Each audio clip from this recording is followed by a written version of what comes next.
बिस्मिल्लाहिर्रहमानिर्रहीम। अस्सलाम वालेकुम। आप लोग देख रहे हैं YouTube channel law and wisdom और मैं हूं इंजीनियर एडवोकेट अयाज नूर। आज की वीडियो में हम देखेंगे कि यूके यूएसए कॉन्स्टिट्यूशन के जितने भी अहम अहम टॉपिक्स हैं जो कई बार एग्ज़ाम में आ चुके हैं, हम उनको ज़रा रिवाइज़ करेंगे। सबसे पहले अगर हम यूके कॉन्स्टिट्यूशन यानी ब्रिटिश कॉन्स्टिट्यूशन से स्टार्ट करें तो सबसे अहम जो इसका क्वेश्चन होता है वो होता है साइलेंट फीचर्स। साइलेंट फीचर्स का मतलब ये होता है कि कोई भी जो कॉन्स्टिट्यूशन होता है या आइन होता है या दस्तूर होता है, उसके कुछ न कुछ बुनियादी चीज़ें होती हैं, या ऐसे समझें उसका बुनियादी ढांचा जो होता है या बुनियादी जो है उसके जो पॉइंट्स हैं या फीचर्स हैं, हम उनको डिस्कस करते हैं। उसके अंदर सबसे पहले तो यूके कॉन्स्टिट्यूशन अनरिटन है, आपको पता है। यानी ये जिस तरह पाकिस्तान के अंदर या अमेरिका के अंदर एक रिटन फॉर्म में, कोडी फॉर्म में, एक बुक की शेप में हमारे पास मौजूद है, वहाँ पे इस तरह नहीं है। हाँ, वहाँ पे डिफरेंट एक्ट्स हैं, डिफरेंट कानून हैं, वहाँ से मदद लेके मुल्क को चलाया जाता है, लेकिन उनको उस तरह कोडिफाई या यूनिफाई करके एक बुक की फॉर्म में या एक कंपाइल कोड की शक्ल में कभी भी उसको नहीं रखा गया, जिस तरह अमेरिका का है, जिस तरह पाकिस्तान और भारत का है। इसके अलावा ये फ्लेक्सिबल है, यानी इसको आप आराम से तब्दील कर सकते हैं, चेंज कर सकते हैं। इसकी बहुत ग्रोथ हुई है, वक्त के साथ ये बड़ा तब्दील हुआ है। दूसरा, इसके अंदर एक यूनिटरी फॉर्म ऑफ गवर्नमेंट का कॉन्सेप्ट है, यानी ब्रिटिश के अंदर सिर्फ एक ही गवर्नमेंट है सेंट्रल के अंदर, वहाँ पे दूसरी रियासतें या यूनिट्स नहीं बने हुए। इसके अलावा बाईकैमरलिज्म है। इसका मतलब है कि वहाँ की जो पार्लियामेंट है वो बाईकैमरल है, दो हाउसेज हैं। बाई का मतलब होता है दो, यानी उसके दो चैम्बर्स हैं, एक हाउस ऑफ कॉमन और एक House of Lords. House of Lords upper house को बोलते हैं और House of Commons lower house को बोलते हैं, जिस तरह हमारे यहाँ नेशनल असेंबली और सेनेट है।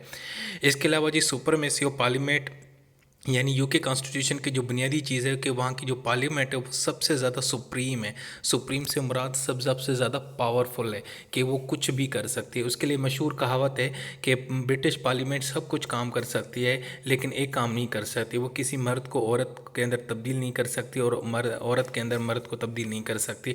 मतलब इसके अलावा बाकी जितनी भी पावर्स हैं वो ब्रिटिश पार्लियामेंट के पास हैं, इतनी पावरफुल है। इसके अलावा कॉन्स्टिट्यूशनल मोनार्की है। कॉन्स्टिट्यूशनल मोनार्की यानी कि आइनी तौर पे वहाँ पे बादशाहत है।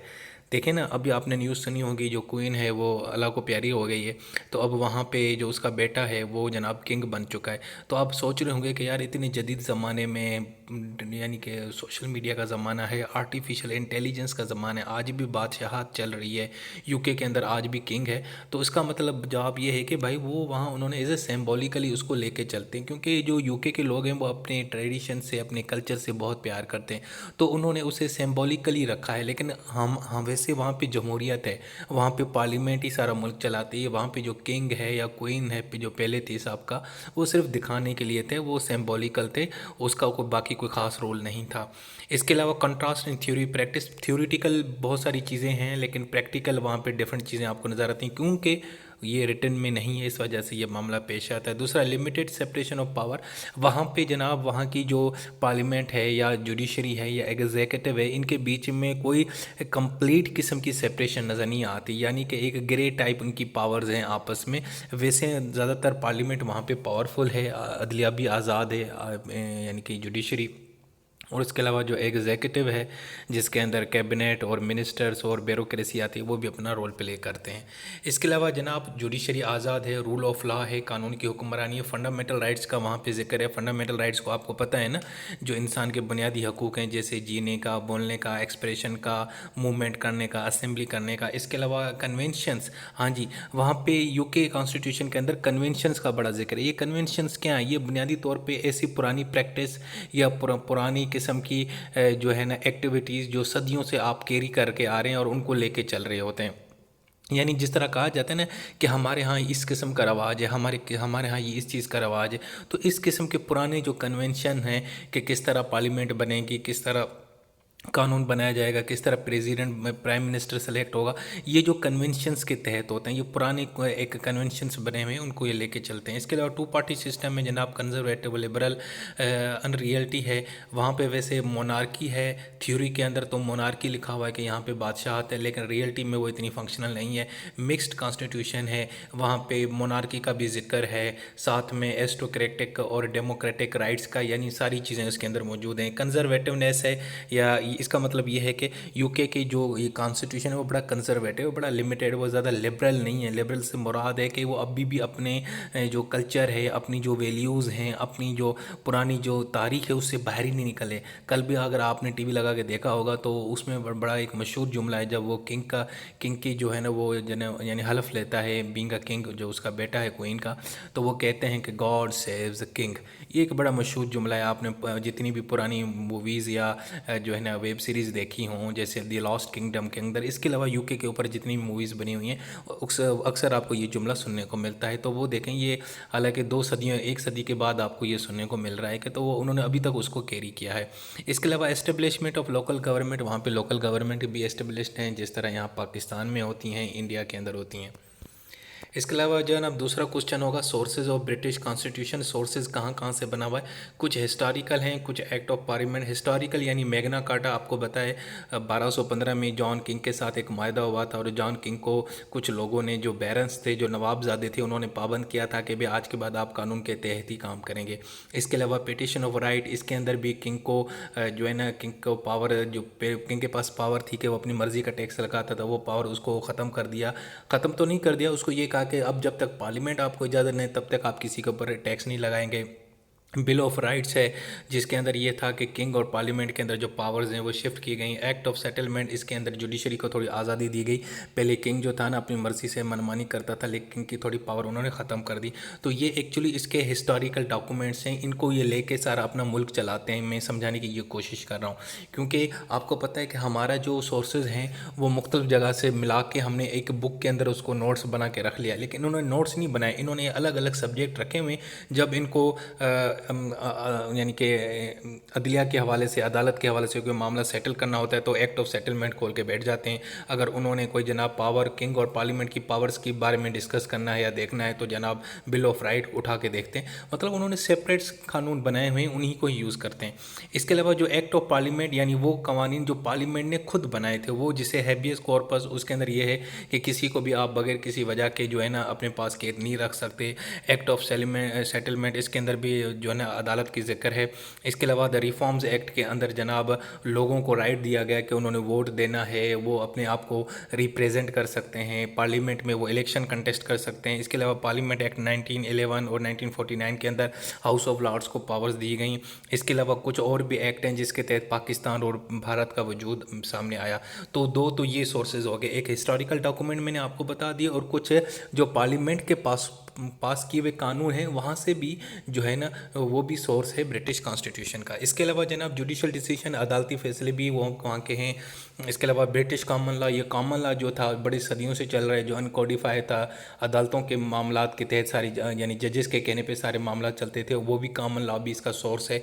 कन्वेंशंस, जो मैंने अभी पहले बताया कि पॉलिटिकल ट्रेडिशंस और practice prevalent in the United Kingdom for centuries, यानी सदियों से जो पुरानी ट्रेडिशंस चलती आ रही हैं या एक्टिविटीज़ चलती आ रही हैं वो भी अब कानून का हिस्सा बन चुकी हैं, तो वो भी ब्रिटिश कॉन्स्टिट्यूशन का सोर्स है। इसके अलावा रॉयल प्रोगेटिव्स यानी कि जो पावर्स हैं क्राउन को, किंग को, क्वीन को मखसूस किस्म की, यानी कि किसी के साथ वार डिक्लेयर करना है, पार्लियामेंट का सेशन बुलाना है, तो ये सारी चीज़ें यहाँ से भी उन्होंने अपने कॉन्स्टिट्यूशन की सोर्स ली हैं। इसके अलावा जितने भी ब्रिटिश ज्यूरिस्ट हैं उनकी जो कमेंट्रीज़ हैं, किताबें हैं, वो भी as a source of British constitution तस्वर की जाती हैं। तो ये हैं जनाब 7 इसके सोर्सेज जहाँ से यूके कॉन्स्टिट्यूशन बनाया जाता है या यूके कॉन्स्टिट्यूशन को इस्तेमाल किया जाता है। तीसरा question, supremacy of British parliament. British parliament बहुत सुप्रीम है जनाब। पहले तो देखेंगे सॉवरेनिटी का मतलब क्या होता है। सॉवरेनिटी का मतलब होता है जो सबसे ज़्यादा सुप्रीम हो। उसके बाद जनाब फिर देखेंगे ये पार्लियामेंट के 3 हिस्से हैं। एक तो किंग, इसका हिस्सा है क्राउन। अच्छा याद बात करें, ये लफ्ज़ जो क्राउन है ना, क्राउन के अंदर 2 चीज़ें आ सकती हैं, किंग भी होता है, क्वीन भी हो सकता है। क्राउन का मतलब ये, ठीक है। तो बाज़ों का अब जितने मेरे नोट्स देखेंगे तो उसके अंदर क्वीन का ज़्यादा जिक्र है क्योंकि अब तो बेचारी मर गई है, अब उसकी जगह आप किंग लिखिएगा, पेपर में आपने किंग ही मेंशन करना है। सो जो पार्लियामेंट है ना वो तीन चीज़ों के ऊपर डिपेंड करते हैं या 3 चीज़ों से मिल के बनती है। एक तो किंग होता है जो अभी किंग है, उसके बाद House of Commons and House of Lords है। जिस तरह पाकिस्तान की जो पार्लियामेंट है ना दोस्तों, वहाँ उसमें भी 3 चीज़ें आती हैं। वो होती हैं नेशनल असेंबली, सेनेट और president. President actually is the part of the parliament, ये याद रखा करें, ठीक है, जिस तरह यहाँ पे। इसके बाद ये अब पार्लियामेंट सॉवरेंटी का मतलब क्या है भाई? बुनियादी प्रिंसिपल ये है कि जनाब जितनी भी अहम कानून साजी है वो पार्लियामेंट करती है। इसके अलावा कॉन्स्टिट्यूशन के थ्रू ही सारे कवानीन या आइन्स, ऑर्डर आइन्स बनाए जाते हैं। इसके अलावा जितने भी कन्वेंशंस हैं वो कॉन्स्टिट्यूशन के ऊपर ही डिपेंड करते हैं। इसके अलावा एक्सपोजिशन ऑफ पार्लियामेंट्री सॉवरेंटी हम इसको बयान करेंगे कि देखें, नंबर 1 पहली तो पार्लियामेंट, असल में हम ये क्वेश्चन क्या है भाई, ये क्वेश्चन कहता है कि जो पार्लियामेंट है वो बड़ी बड़ी सॉवरेन है, यानी सुप्रीम है, पावरफुल है। वो क्यों है वो हम चीज़ें बता रहे हैं। नंबर 1, एक तो इसके पास इतनी इख्तियार है कि वो किसी चीज़ को कानून बना सकती है और किसी कानून को ख़त्म या तोड़ कर सकती है। दूसरा ये कि कोई भी बंदा यूके के अंदर जनाब पार्लियामेंट के ख़िलाफ़ नहीं जाता या पार्लियामेंट के कानून के अगेंस्ट काम नहीं कर सकता। तीसरा ये है कि जो पार्लियामेंट की जो अथॉरिटी है वो हर जगह पे नाफिज अमल होगी जहाँ जहाँ पे ब्रिटिश गवर्नमेंट की हुकूमत होगी। अभी इसके हम एग्जांपल देखते हैं। Number 1, bill of rights act 1689, इसके अंदर जनाब ये दिया गया था कि जो मेंबर है पार्लियामेंट का वो फ्री है जनाब, और जो है ना जो किंग है ना पार्लियामेंट की पावर्स, किसी भी चीज़ की जो पावर्स हैं लॉज को सस्पेंड नहीं करता जब तक पार्लियामेंट उसको इजाज़त न दे। तो ये देखें ना, बिल ऑफ राइट्स के तहत ये जो 3 जुमले हैं, इस पढ़ने से आपको क्या तासुर मिलता है? इससे यही तासुर मिलता है कि पार्लियामेंट बहुत सुप्रीम है। इसके अलावा द एक्ट ऑफ सेटलमेंट 1701, इसके अंदर किंग को अब ये भी था कि भाईजान ज़रूरी नहीं है कि किंग जो है ना सिर्फ थ्रोन को काबू करे, कोई भी मेंबर हो रॉयल फैमिली का वो यानी कि ये टाइटल हासिल कर सकता है। उसके अलावा act of union with Scotland and Ireland, इन 2 कानून पास करने से स्कॉटलैंड और आयरलैंड जो है ना यूके का पार्ट हो गए। अब ये देखें सिर्फ एक कानून पास करने से, पार्लियामेंट ने एक कानून पास किया, उससे जनाब वो दोनों यूके का हिस्सा बन चुके हैं। कितनी पावर है पार्लियामेंट के अंदर कि वो मखसूस एक डॉक्यूमेंट पास करके 2 मुल्कों को, 3 मुल्कों को आपस में मिला लेती है। मेरी बात समझ गए हो? This is the parliamentary sovereignty या सुप्रीमेसी ऑफ पार्लियामेंट। ये भी क्वेश्चन ऐसे आता है, बाजू का सुप्रीमेसी पूछता है, बाजू का सॉवरेंटी, तो दोनों का एक ही मतलब है। दूसरा पार्लियामेंट एक्ट 1911, इसके अंदर हाउस ऑफ लॉर्ड्स को पावर दी गई, उनकी पावर थोड़ी बहुत कम कर दी। यार हाउस ऑफ लॉर्ड्स में जो लोग बैठते हैं ना, ज़्यादातर महाराजा रॉयल फैमिली के होते हैं, उसमें आम बंदा नहीं होता, आप जैसा मेरे जैसा। हाउस ऑफ कॉमन्स के अंदर बोरिस जॉनसन जैसे जनाब इस जैसे बंदे बैठे रहते हैं जो आम लोग होते हैं, इलेक्शन कंटेस्ट करते हैं। हाउस ऑफ लॉर्ड्स में ज़रा ना कसम से वो क्या कहते हैं, सेलेक्टेड किस्म के लोग होते हैं, पीज होते हैं, बेरन्स होते हैं, मुख्तलिफ रियासतों के महाराजा होते हैं, और पढ़े लिखे लोग या या स्पिरिचुअल किस्म के लोग, बिशप टाइप इस तरह के रखे होते हैं। तो उसको ज़रा उन्होंने मोजस करके रखा हुआ है, वो बस एक सिम्बॉलिकली किस्म का एक हाउस है, उसका इतना रोल ज़्यादा है नहीं। इसके अलावा जनाब स्टैच्यू ऑफ वेस्टमिनिस्टर के तहत लेजिस्लेटिव फुल अथॉरिटी दी गई, जितने भी जो वो इलाके जिनके ऊपर ब्रिटिश का कब्ज़ा था कि वो भी अपना कानून बना सकते हैं। तो इन कवानीन पढ़ने से, इनको इस्तेमाल करने से या इनको लिखने से ये तासुर जाएगा एग्जामिनर को कि जी भाई जाना इन कवानीन के तहत पार्लियामेंट जो है ना बड़ी सॉवरेन है, सुप्रीम है, और उसके एग्जाम्पल हमने कोट कर लिए। इसकी जो लिमिटेशंस भी हैं वो लिमिटेशन ये, यानी पार्लियामेंट अब इतनी भी सुप्रीम नहीं है कि वो यानी कि लामहदूद यानी लिमिटलेस उसके पास पावर्स हैं, ऐसी बात नहीं है। रूल ऑफ लॉ, कानून की हुक्मरानी, अगर पार्लियामेंट का कोई बंदा कानून तोड़ेगा तो उसको भी सज़ा होगी। इंटरनेशनल लॉ, बाज़-औक़ात आपको इंटरनेशनल कवानीन को भी फॉलो करना पड़े। अब पार्लियामेंट वहाँ पर इतनी भी आज़ाद नहीं है कि पूरी दुनिया के अंदर एक कानून चल रहा है और यूके वाले अपना कानून बनाते हैं कारोबार का, ऐसे नहीं होगा। उन्होंने इंटरनेशनल लॉज को भी नज़र में रखना होता है। इसके अलावा एक्सटर्नल लिमिटेशंस होती हैं, बाज़-औक़ात पॉपुलर रेजिस्टेंस भी होती है, बाज़-औक़ात पार्लियामेंट के कुछ फैसले हैं आवाम को पसंद नहीं है, आवाम पूरी की पूरी उसके खिलाफ एहतजाज करती है, सड़कों पे आती है, तो आपको फिर वो फैसला लेना पड़ता है। इंटरनल लिमिटेशंस भी होती हैं, उसमें ये होता है कि पार्लियामेंट के खुद के लोग भी जो है ना बहुत सारे कानून के अगेंस्ट जा सकते हैं, एहतजाज रिकॉर्ड करते हैं। पॉलिटिकल सॉवरेंटी, पॉलिटिकल यानी कि लोगों की ख्वाहिशों के ख़िलाफ़ आप नहीं जा सकते। अगर आपका पूरा मुल्क कहता है कि पाकिस्तान को जो है ना क्या कहते हैं 1 अरब पाउंड दे दो, तो फिर आपको देने पड़ेंगे भाई, अदरवाइज़ आप नहीं दे सकते। मतलब लोगों की ख्वाहिशों के ऊपर आपने काम करना होता है। पूरी आवाम किसी और को पसंद कर रही है और आप जनाब कोई और काम करें, तो ये ऐसा नहीं हो सकता।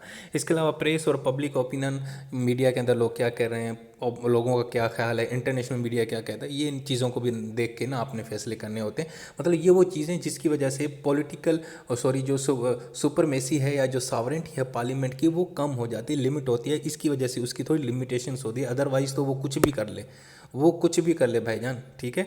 लेकिन इसकी वजह से वो ज़रा क्या कहते हैं अपनी लिमिट में रहती है। उसके बाद जनाब हम देखेंगे रोल ऑफ क्राउन। पहले मैंने जो मेरी, अगर आपने वीडियो देखी होगी रोल ऑफ क्राउन, उसके अंदर क्वीन की तस्वीर है, बेचारी अल्लाह को प्यारी हो गई, अफसोस हो रहा है। हाँ बस ऐसे ही हो रहा है। अच्छा उसके अलावा तो वहाँ पे मैंने क्वीन लिखा हुआ था, यहाँ पे मैंने अब किंग कर दिया है। अच्छा जी, अभी हम देखेंगे तो रॉयल प्रोगेटिव्स, यानी कि क्राउन को कौन से रॉयल जो है ना प्रोगेटिव्स या प्रिविलेजेस या मिराद दी गई हैं। प्रोगेटिव से मुराद यार इस तरह बोलो, मैं आप कैसे समझाऊँ, जिस तरह कोई सरकारी ऑफिसर नहीं होता तो आपको यूनिट के बिल्स फ्री होते हैं, आपको पेट्रोल फ्यूल फ्री होता है, आपको एक ख़ास किस्म के प्रोगेटिव्स होते हैं, सही है। जिस तरह अगर मिनिस्टर्स होते हैं तो बाज़ औक़ात किन मामलात के अंदर आपको इस्तिस्ना हासिल होती है, आपको एक ख़ास किस्म के स्पेशल किस्म का एक स्टेटस दिया जाता है, ये सारी चीज़ें। अब जनरल प्रोगेटिव्स हैं, उसमें जनाब एक तो लेजिस्लेचर से यानी कि रिलेटेड हैं कि कानून से, कि जो क्राउन है वो जनाब कभी भी पार्लियामेंट को समन कर सकता है, बुला सकता है। दूसरा ये जुडिशल सिस्टम, वो कि किसी को भी माफ़ी दे सकता है, ये भी कर सकता है, इसके पास पावर्स हैं।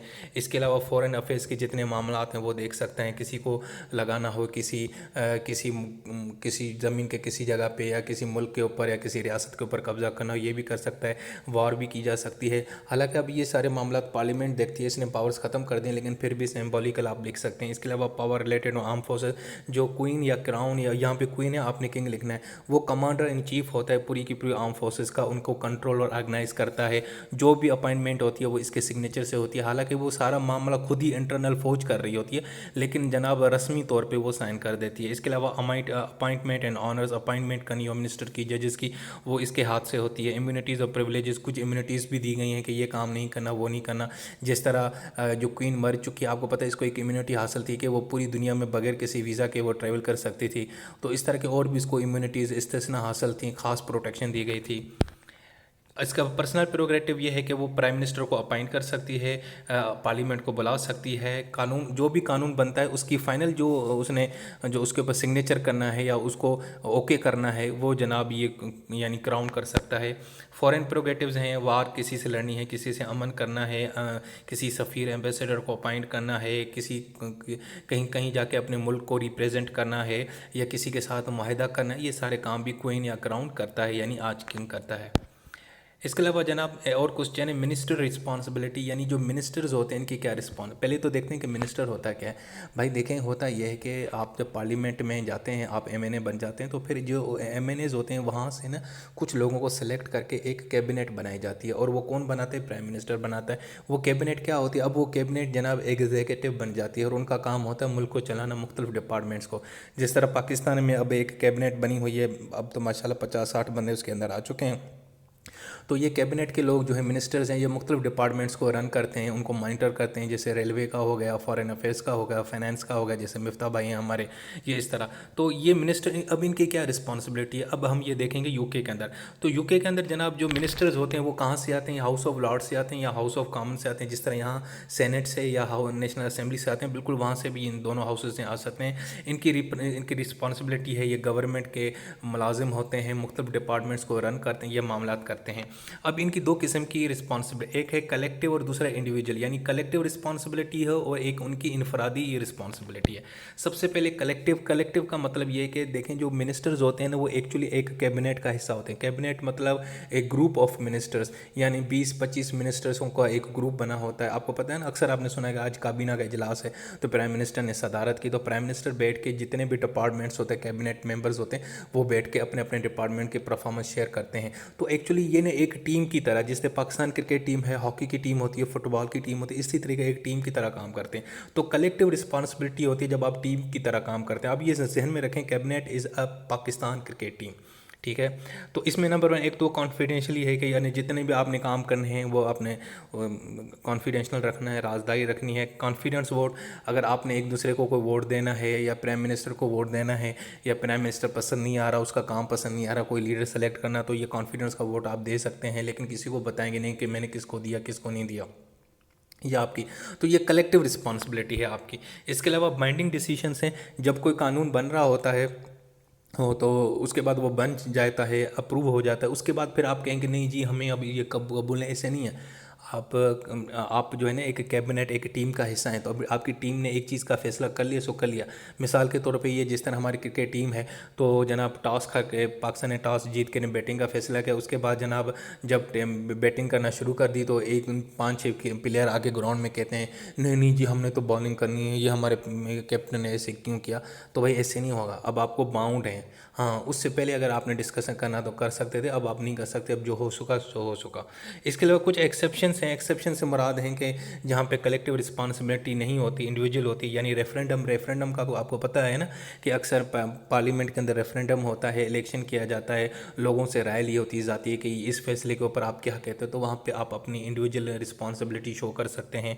इसके अलावा ड्यूरिंग कोalition बाज़ औक़ात ये होता है कि आप ना मुख्तलिफ पार्टीज़ मिलकर ना हुकूमत बनाती हैं, तो वहाँ पे भी आप फिर अपनी अपनी आवाज़ को शो कर सकते हैं। फ्री वोट दे कुछ मामलात के ऊपर आपको फ्री वोट देने का हक होता है, तो वहाँ आप अपना दे सकते हैं।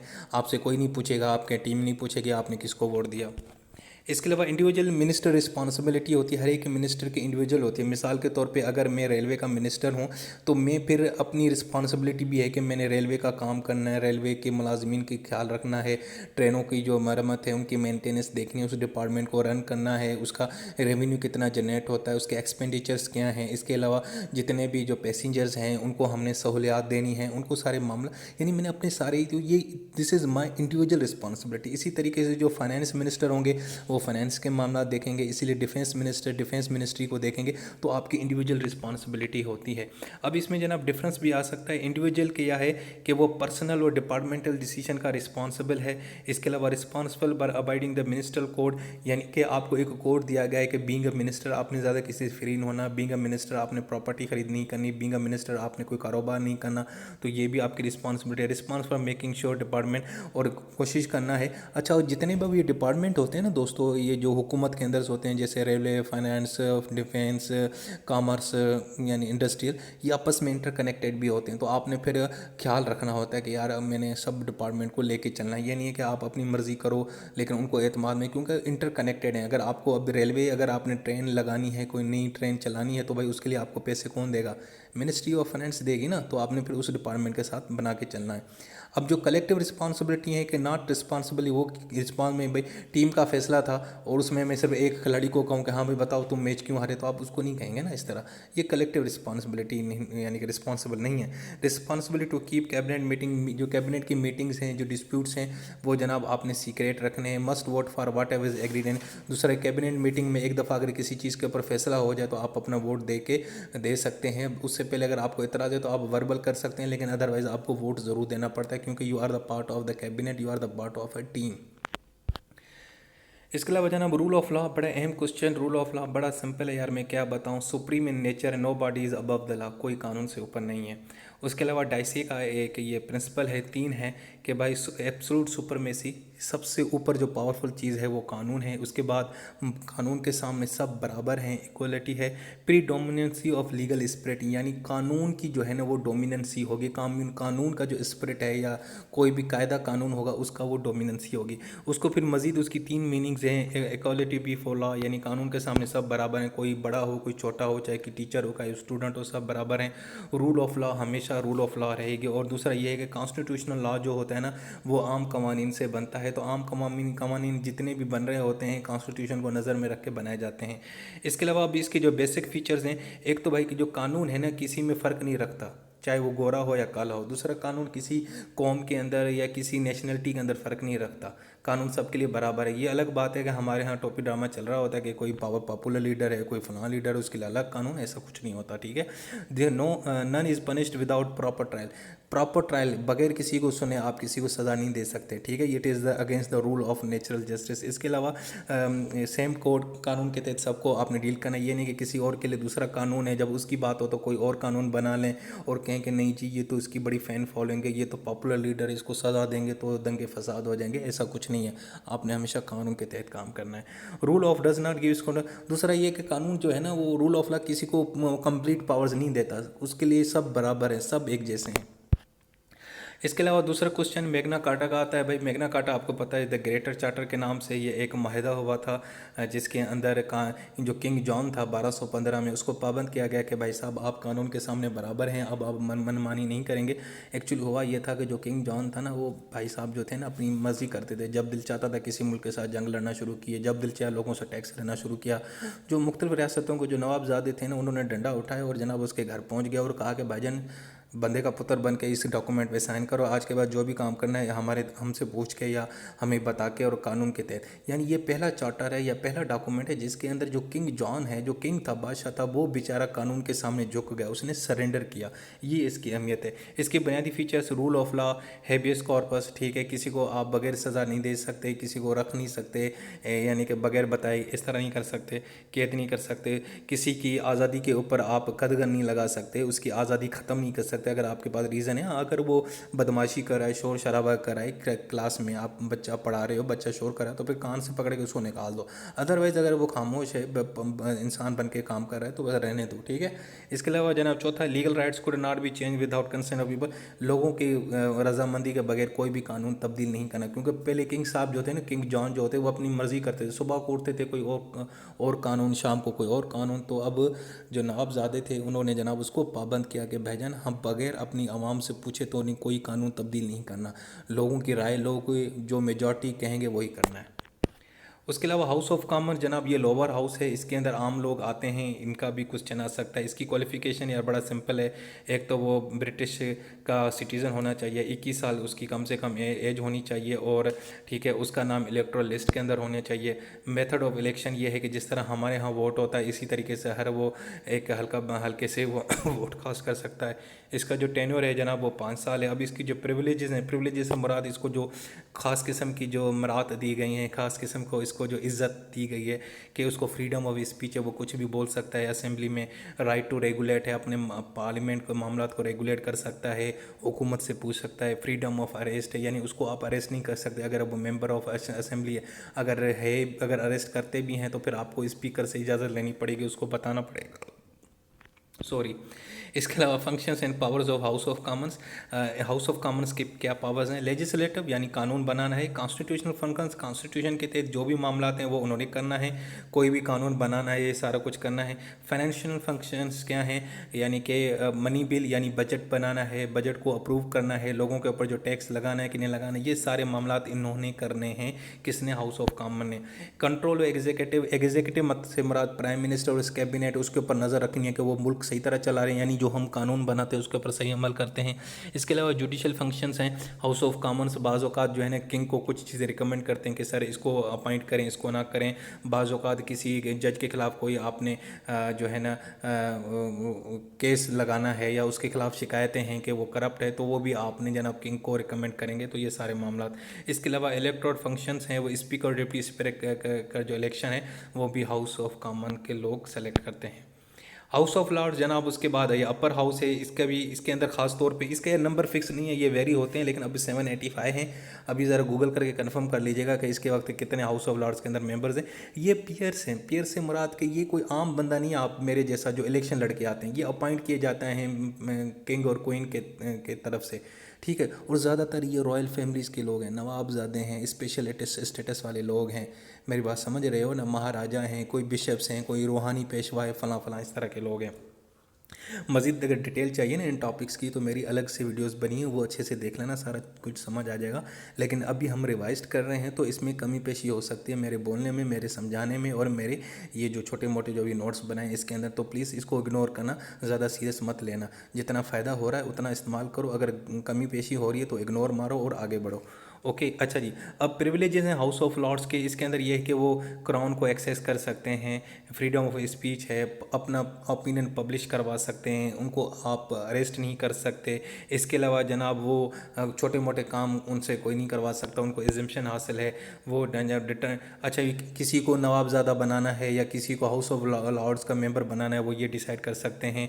वो जनाब लोगों की जो रेट्स हैं, समन्स हैं, वो रिसीव कर सकते हैं, प्रोटेस्ट कर सकते हैं। इसके अलावा एज ए कोर्ट भी ये अपना रोल प्ले करते हैं। House of Lords as a बड़ा एक एज ए फाइनल जो है ना कोर्ट ऑफ अपील के तौर पे भी काम करता है। आपको पता है सुप्रीम कोर्ट से ऊपर हाउस ऑफ लॉर्ड्स है।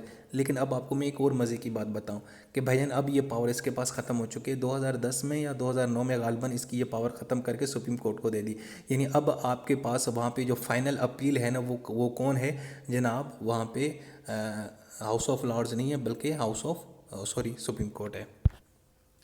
इसकी जनाब लेजिस्लेटिव फंक्शंस देखते हैं। लेजिस्लेटिव यानी कानून बनाने के, यार हाउस ऑफ लॉर्ड्स का कोई इतना अमल दखल है नहीं। कोई भी कानून बनता है वो बस उन्होंने साइन करना होता है। हाँ बाज़ औक़ात ये होता है किसी कानून को वो रोक के रख सकते हैं।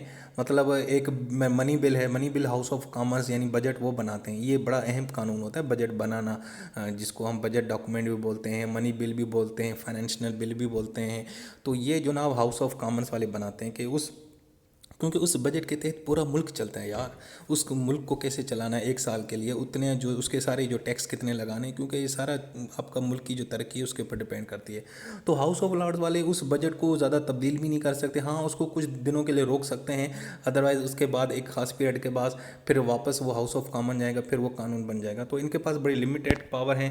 फाइनेंशियल पावर्स भी बहुत कम है, यानी कि वो किसी कानून को रिजेक्ट नहीं कर सकते। हाँ कुछ दिन के लिए उसको रख सकते हैं, 1 महीने के लिए, उससे ज़्यादा कुछ नहीं है।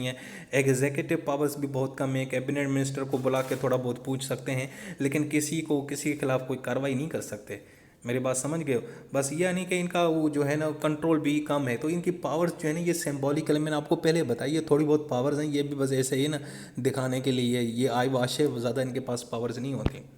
जुडिशल पावर्स हैं जनाब, मैंने अब मैंने 2010 बोला, माजरत, यहाँ पे 2009 लिखा हुआ था, मुझे याद नहीं आ रहा था। 2009 से पहले House of Lords as a final appeal authority थी। यानी कि अगर आपने सुप्रीम कोर्ट के फैसले के खिलाफ भी जाना है तो आप हाउस ऑफ लॉर्ड्स जाते थे। अब जनाब वो सारी पावर सुप्रीम कोर्ट के पास वापस आ गई। जैसे हमारे यहाँ फाइनल जो अपील आपने करना होता है, आपकी मुल्क की सबसे बड़ी अदालत कौन है? सुप्रीम कोर्ट है ना। तो वहाँ पे हाउस ऑफ लॉर्ड्स थी, अब वो ख़त्म हो गए। अब वहाँ पे जनाब यानी कि कंप्लीट जो अथॉरिटी है वो सुप्रीम कोर्ट के पास है। इसके अलावा कुछ और भी इनके पास पावर्स हैं, वो ज़रा देख लेना क्या लिखा हुआ है। अच्छा जी, अब इसके बाद एक कन्वेंशंस इन यूके कन्वेंशंस, मैंने बताया कि वो कुछ प्रैक्टिस थी, कुछ ट्रेडिशंस थे जो बड़े अरसे से चले आ रहे हैं, वो उनके अब कॉन्स्टिट्यूशन का हिस्सा बन चुके हैं। उनकी कैरेक्टरिस्टिक्स ये हैं कि एक तो ये एक्सीडेंटली ग्रोथ इनकी हुई, ये अनरिटन है, अनसर्टेन है, क्लियर नहीं है, यानी कि कहीं लिखा नहीं होगा कि ये ऐसे होगा वैसे होगा, बस लोग बस फॉलो किए जा रहे हैं। कोई स्पेसिफाइक मेथड नहीं है कि किस तरह उनको तब्दील करें, ठीक है, और अदालतें उनको रिकग्नाइज़ नहीं करती, ठीक है, लेकिन फिर भी जनाब उनकी इतनी अहमियत है कि उसके ऊपर लोग अमल करते हैं। दूसरा, इनको अगर आप तोड़ते हैं तो इसके ऊपर आपको सज़ा भी नहीं दी जाएगी, क्योंकि ठीक है ना, क्योंकि अब ये कोडिफाई चीज़ थोड़ी है, लिखी थोड़ी हुई है, कोई कानून का ऐसा थोड़ी है जिसको आपके ऊपर तोड़ेंगे तो आपको सज़ा मिलेगा। तो ये प्रैक्टिस है, ये रवाज है, आपकी मर्ज़ी है, आप करें ना करें। अब इम्पोर्टेंट कन्वेंशंस हैं, अब ये ज़रा अहम है, ये आपने लिखना है। किंग से मतलब क्या कन्वेंशंस हैं, एक दो मैं बता देता हूँ। एक तो जनाब ये है कि किंग जो है ना हमेशा सियासत से दूर रहेगा। भाई सियासत से उसका कोई ताल्लुक नहीं है, वो न्यूट्रल रहेगा। हाँ जी, न्यूट्रल रहेगा।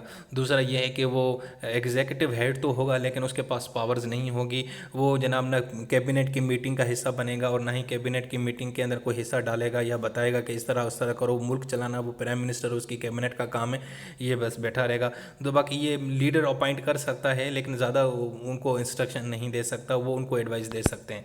इसके अलावा स्पीकर के हवाले से भी कुछ कन्वेंशंस हैं, कुछ प्रैक्टिसेस हैं, कुछ हैं कि स्पीकर हमेशा जो है ना वो हाउस में से सेलेक्ट किया जाएगा। दूसरा ये है कि जब वो एक दफ़ा सेलेक्ट हो जाएगा तो वो जिस पार्टी से होगा वो अपना रिश्ता उससे ख़त्म कर देगा, उस पार्टी से उसकी जो रुकनीत होगी, मेंबरशिप वो कैंसिल होगी। हमारे यहाँ ऐसा नहीं होता ना, हमारे यहाँ जो स्पीकर होता है असेंबली का, नेशनल असेंबली का, वो फिर भी पार्टी का सरबराह मेंबर रहता है। जैसे असद कैसर साहब हैं, ठीक है ना, वो थे तो स्पीकर पूरे ऐवान के, लेकिन फिर भी वो खान साहब के कहने के ऊपर नीचे मसाइल करते थे।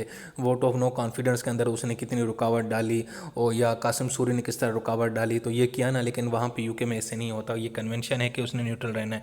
दूसरा ये वो कम बात करेगा, दूसरों को ज़्यादा मौका देगा, और ये बंदा ये है कि कोई भी बंदा बार बार इलेक्टेड हो सकता है सीपी। इसके अलावा पार्लियामेंट के हवाले से भी कुछ कन्वेंशंस हैं। कन्वेंशन से मुराद वहाँ पे ये रूल्स बने हुए हैं, लेकिन ये नॉन ट्रेडिशनल रूल्स हैं, यानी कि ऑफिशियल नहीं है, अनऑफिशियल हैं। कि एक तो पार्लियामेंट का सेशन साल में एक दफ़ा ज़रूर बुलाया जाएगा, बाई कैमरा लेजिस्लेशन जो है ना वो ये बनी भी कन्वेंशन के तहत है, वहाँ पे जो लॉर्ड्स हैं वो मीटिंग में कर सकते हैं। पार्लियामेंट का सेशन जो है ना वो जो क्राउन है उसकी इस पे उसकी तकरीर से शुरू होता है। अब वहाँ पे पार्लियामेंट का कोई भी सेशन स्टार्ट होता है ना तो वहाँ पे पहले क्वीन तकरीर करती थी, अब किंग करेगा, उसके बाद ही पार्लियामेंट का सेशन शुरू होगा। पाकिस्तान में प्रेसिडेंट की स्पीच से शुरू होता है पहले साल का जो होता है नए साल का। इसके अलावा कोई भी कानून बनता है तो आखिर में जनाब वो दोनों हाउसेज में अलग अलग जाता है। और भी एक दो चीज़ें हैं वो ज़रा देख लीजिएगा आप खुद।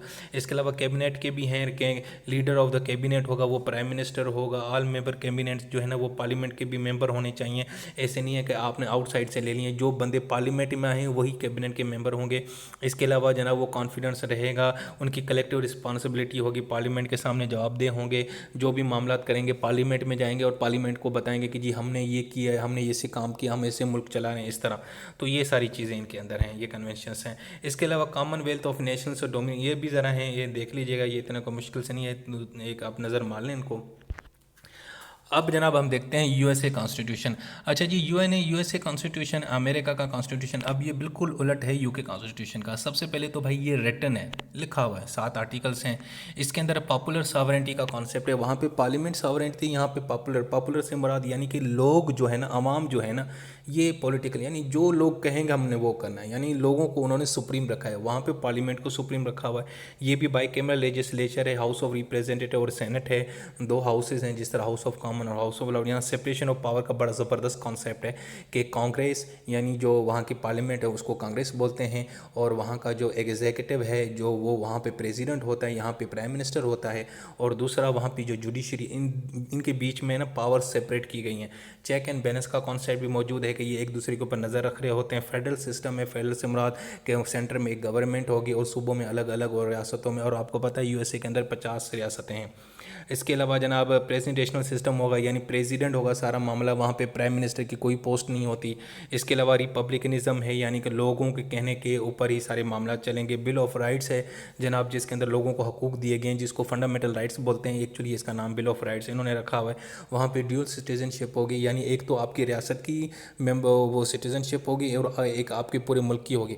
अब देखें हमारे यहाँ तो सिंगल है ना, अगर कोई बंदा पंजाब से है तो ये नहीं है कि उसको पंजाब की भी सिटीजनशिप है, लेकिन उसको डोमिसाइल दिया जाता है, लेकिन सिटीजनशिप सबके पास एक ही पाकिस्तान की है।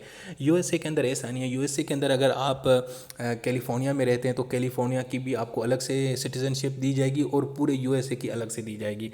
इसके अलावा और भी चीज़ें हैं। अच्छा जी, इसके अंदर सेपरेशन ऑफ पावर का बड़ा कॉन्सेप्ट है। ये दूसरा क्वेश्चन है।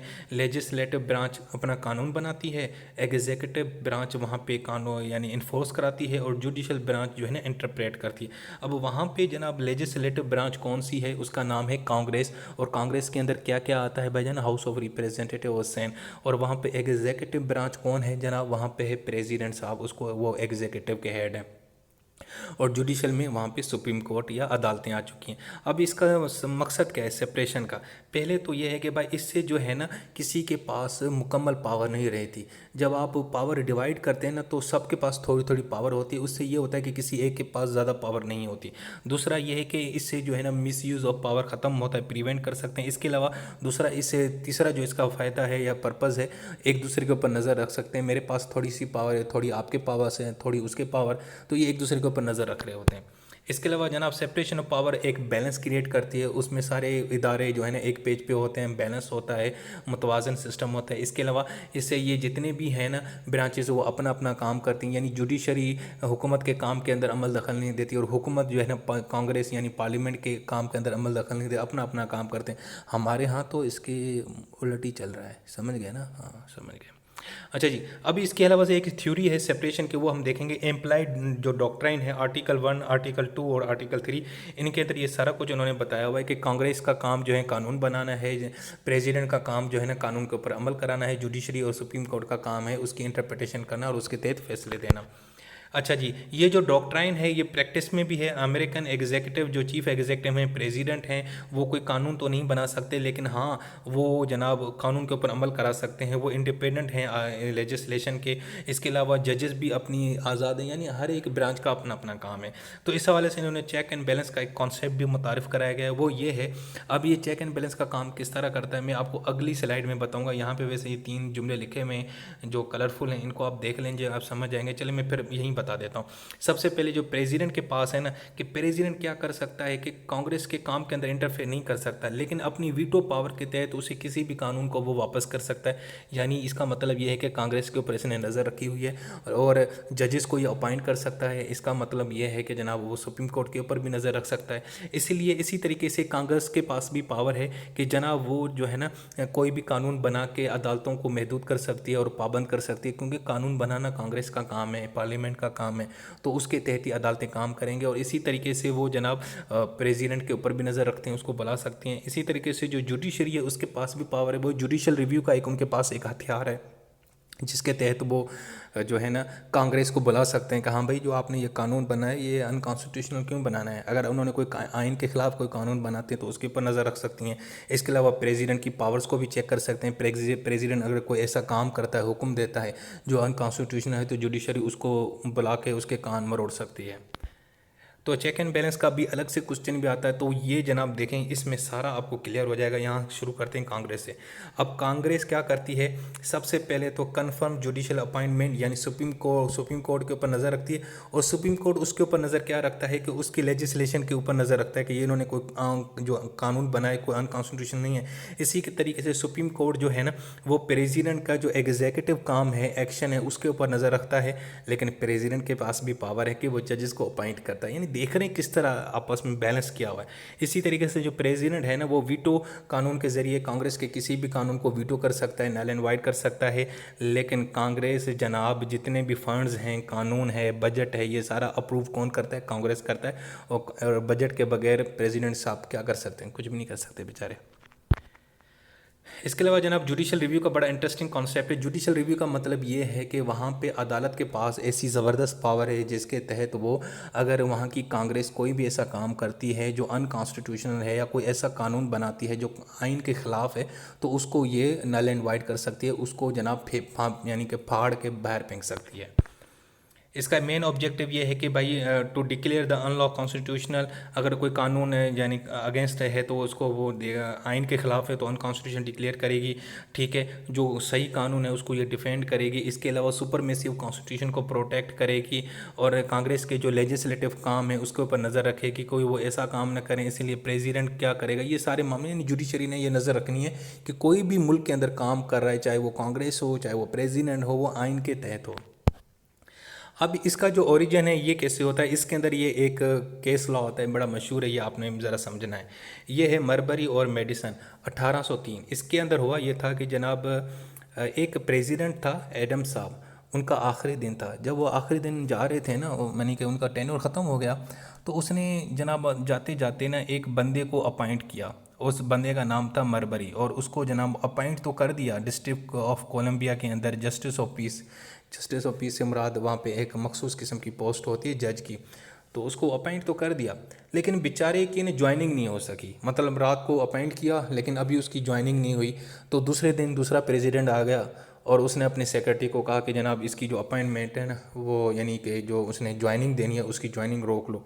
तो जो नया प्रेसिडेंट था वो जेफरसन था, उसका जो सेक्रेटरी था वो मेडिसन था। तो मेडिसन ने क्या किया, उसका जो डॉक्यूमेंट था वो जो अपॉइंट करके वो टेबल पे पड़ा हुआ, तो वो जनाब उसको ऐसे समझो मरबरी को नहीं दिया। मरबरी को कहता भाई नहीं देना हमें तुम्हें।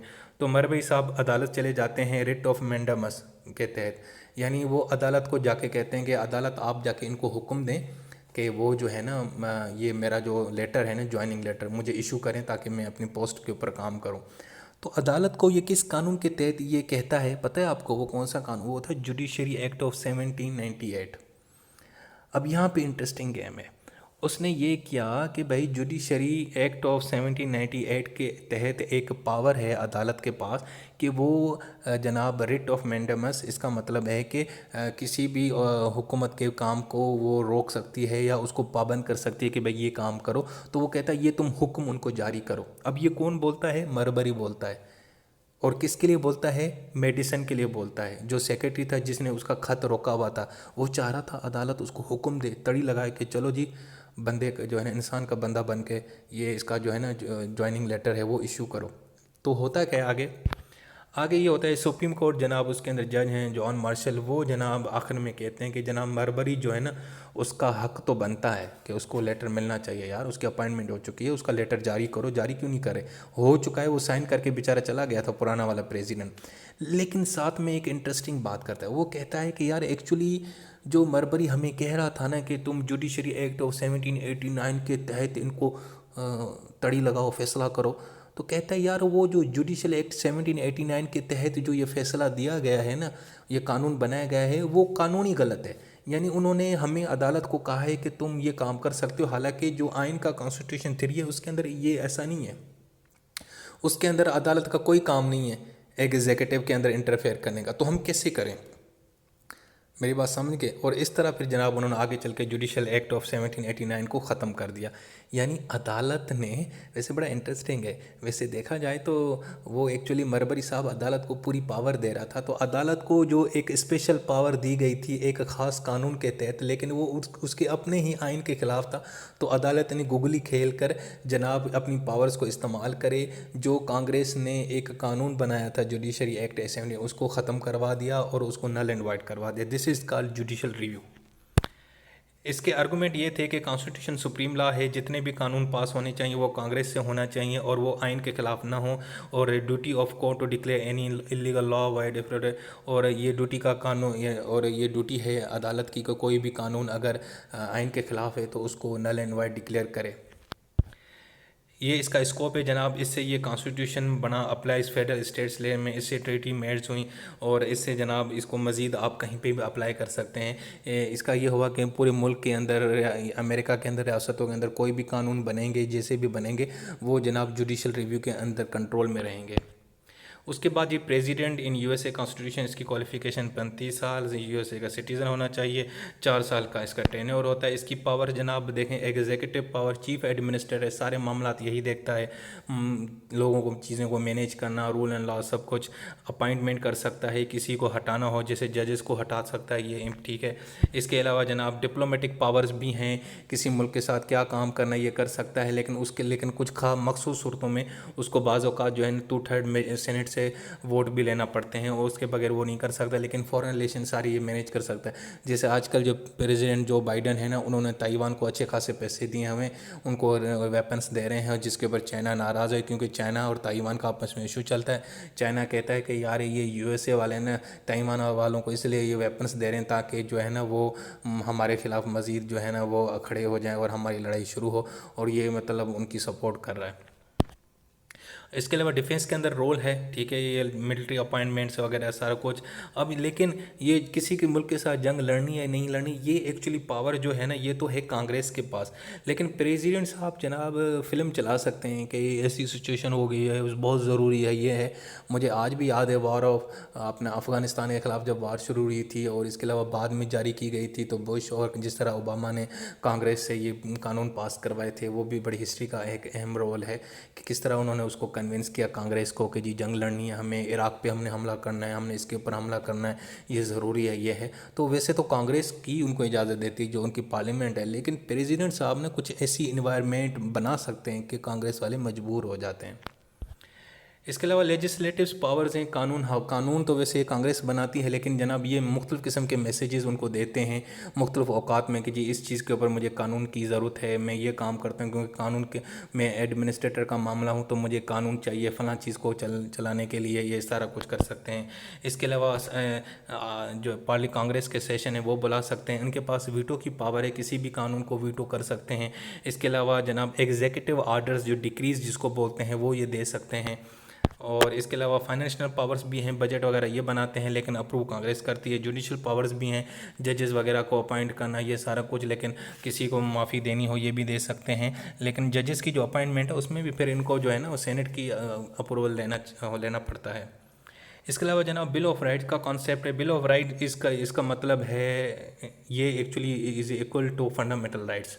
तो फंडामेंटल राइट्स में कि फ्रीडम ऑफ रिलीजन है, राइट टू कीप है, आम अपने रह सकते हैं अपने में, यानी कि रेगुलेट मिलिशिया को रेगुलेट करने के लिए। ये बड़ा एक इंटरेस्टिंग है। दूसरा नंबर का, अगर आपने एक मूवी देखी हो ना द पैट्रियट, उसके अंदर ये होता है कि मुख्तलिफ रियासतों ने अपनी अपनी फ़ौजें बनाई होती हैं यूएसए के अंदर, जब वहाँ की वॉर चल रही थी इंडिपेंडेंट की। तो इस तरह उन्होंने उनको फिर एक कानून बनाया कि वो अपने साथ वेपन रख सकते हैं। आपको देखा होगा कि यूएसए के अंदर जो वेपन्स के ऊपर बड़े कवानीन बने हुए हैं और एहतजाज होता है कि हर बच्चे वहाँ पे छोटे छोटा बच्चा उसके पास भी जनाब रिवॉल्वर है, क्योंकि उन्होंने कानून ही ऐसा बनाया हुआ है।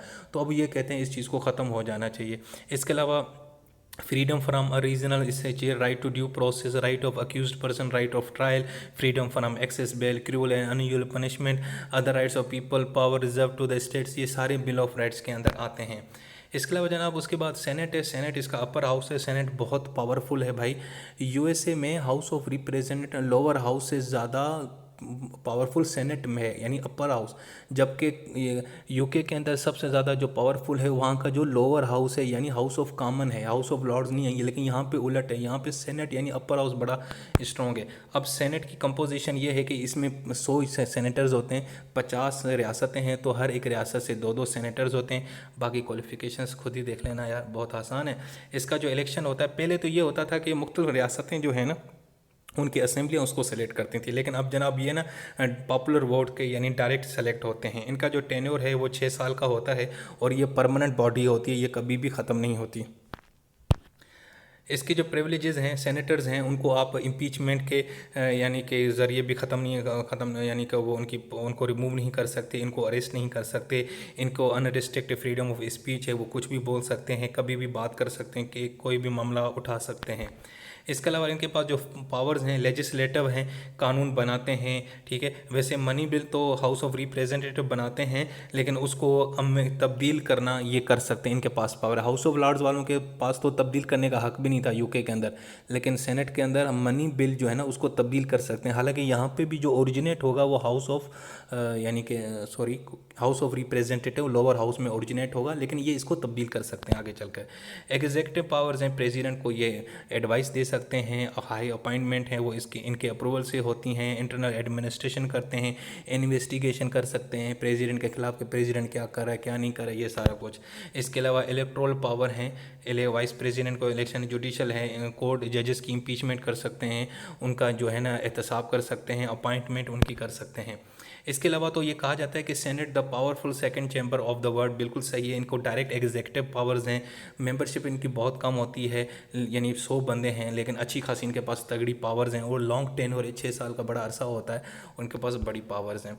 इसके अलावा यहाँ पे सीनियर पॉलिटिशियंस हैं, डायरेक्ट इलेक्शंस होता है, फ्रीडम ऑफ स्पीच है, सॉलिडिटी है और पूरी रियासतों को रिप्रेजेंट करते हैं। तो बड़ी खूबसूरत चीज़ है कि 50 रियासतों में से 2-2 बंदे, इसका मतलब कि पूरा का पूरा जो मुल्क है उसकी रिप्रेजेंटेशन हो रही है।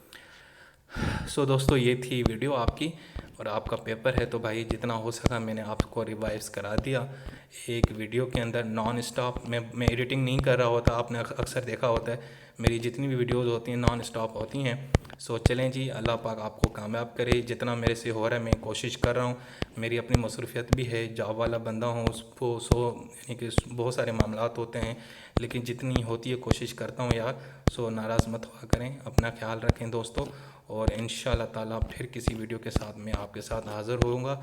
ये मैं पीछे कर करके थक गया हूँ, आखिरी इतने लेक्चर्स बनाए, हाँ जी आखिरी आ गई। ओके जी, अपना ख्याल रखें, अल्लाह हाफ़िज़।